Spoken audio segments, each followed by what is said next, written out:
Felton Jarvis who was Elvis's personal producer, had been unwell, worse than unwell. He was in dire trouble health-wise. Elvis had funded a kidney transplant for him, and he was recuperating. Joan Deary is brought in to produce. Now, she's a very interesting lady. She worked at RCA for over 40 years, and she was in charge of A&R administration, artist and repertoire, under Steve Scholes. She was the first woman manager, director, and executive director in RCA Victor history, and she went on to be executive director of all A&R administration, and of course an archivist of Elvis's recordings, and would do great work there over the years. But she was in charge of bringing this album project together in quadraphonic. Took a bit of a dim view of Elvis's crew, it would seem, and were quite happy for them to not have the same involvement that they had on other projects. How do you see that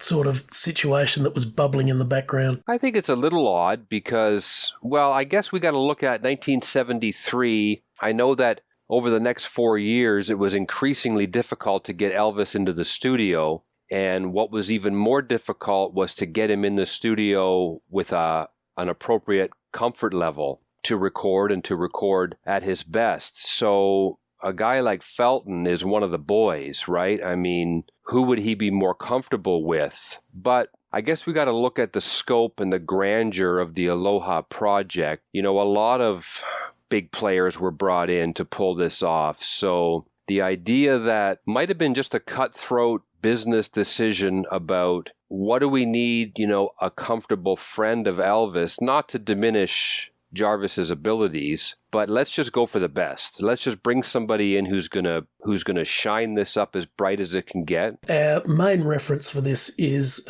Peter Goralnik once again, Careless Love, The Unmaking of Elvis Presley. Now, we refer to him a lot, not necessarily because we agree with all of his assertions, but his research and his primary sources are detailed, and he also had very, very good access to, you know, documents and contracts and letters. So he is really, for this sort of stuff, I think a totally trusted source. And he has said to the effect that Joan Deary took a bit of a dim view of the technical ability of Elvis's crew and perhaps their work ethic as well. And she also was very unhappy, apparently, when they went to record at Stax Studios because she felt that the rig at Stax was outdated. And you sort of get the sense that they really want to tighten control at this point.